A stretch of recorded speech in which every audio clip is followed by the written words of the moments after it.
Welcome to JDesigner Tutorial 1, Basic Skills Part 2. We are now going to make a change to the model by setting different reaction rate laws for the three reactions. In the earlier version, all the rate laws were simple, irreversible mass action rate laws.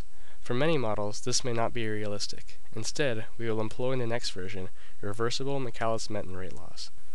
To change a rate law, move the mouse over the reaction of interest and right-click. This will bring up a pop-up menu, and from this, select the Reaction Properties option. This will bring up the Reaction Properties panel. Let us have a closer look at the rate law settings section. This shows the list of built-in kinetic laws. If you move the mouse over one of the rate laws and right-click, a pop-up menu will appear from where you can obtain more details. In this example, you should select the rate law marked Reversible Michaelis-Menten. Notice that a new list of parameters has been displayed to reflect the selected rate law. From this panel, you can set the values of the different parameters. Change the kinetic parameters to the following values. For reaction 1, set Vmax to 2.5 and KEQ to 0.8.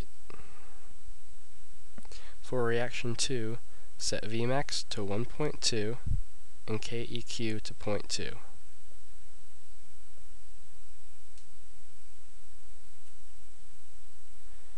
For reaction 3, set Vmax to 0.5 and KEQ to 4.8. Bring up the time course control panel and graph display panel, and then close the reaction properties panel.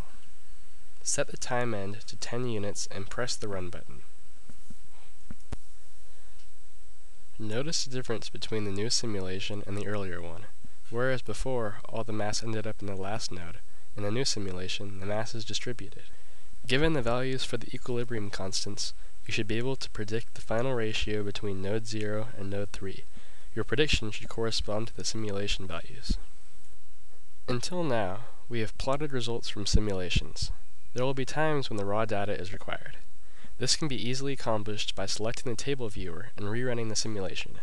Note that you can have the graph and table viewer visible at the same time. Select the table viewer from the Views toolbar button and select the table viewer.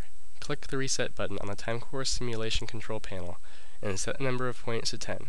Now rerun the simulation and select the table viewer tab. You can copy the raw numerical data to the clipboard if you wish to process the simulation data in another application such as Excel.